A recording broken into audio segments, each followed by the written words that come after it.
महिषासुर को मारा ना, महिषासुर इतना प्रतापी था कि दुर्गा जो आदि शक्ति हैं, शिव विष्णु और ब्रह्मा से कई गुना ऊपर हैं,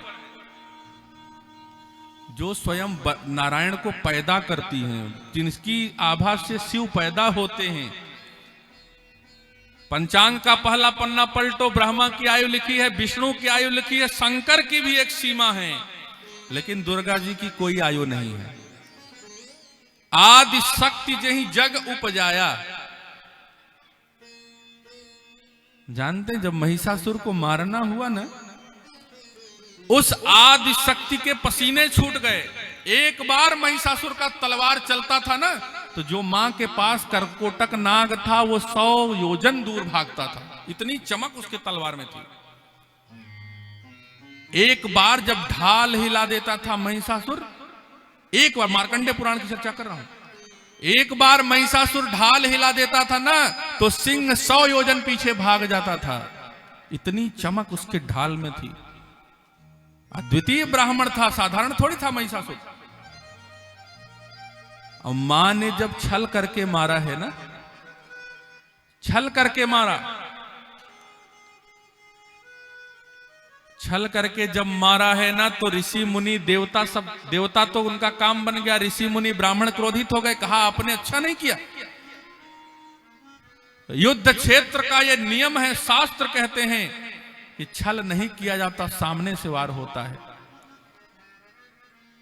यहां आपने छल किया महिषासुर के साथ, सांप ने पैर पकड़ा, सिंह ने उतनी देर में उसके हाथ को पकड़ लिया पीछे से आकर के।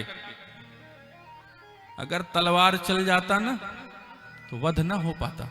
सिंह ने जैसे ही सांप लपेटा पैर में, नीचे देखा, इतने में सिंह ने हाथ पकड़ लिया महिषासुर का, और मां ने तुरंत अपने त्रिशूल का संधान कर दिया। ऋषियों ने कहा आपने आदिशक्ति, आपने आज नियम के खिलाफ काम कर दिया। मां ने कहा यह मेरी मजबूरी थी, मेरी क्षमता ही नहीं इतने महिषासुर जैसे प्रतापी का मैं वध कर सकूं, लेकिन सृष्टि के कल्याण के लिए आवश्यक था। महिषासुर ने कहा मां आपने छल तो कर लिया, इसके बदले में मुझे क्या मिलेगा। मां ने कहा महिषासुर, जितने लोग मेरी पूजा करेंगे ना, मैं उन्हीं की पूजा स्वीकार करूंगी जो मेरी पूजा से पहले आपकी पूजा करेंगे। अगर ना जानते हो तो आप सब जान लें, दुर्गा पूजा में जो मूर्ति आती है, महिषासुर की मूर्ति इसीलिए साथ में होती है।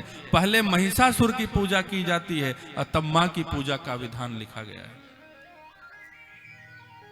मैं आप सबसे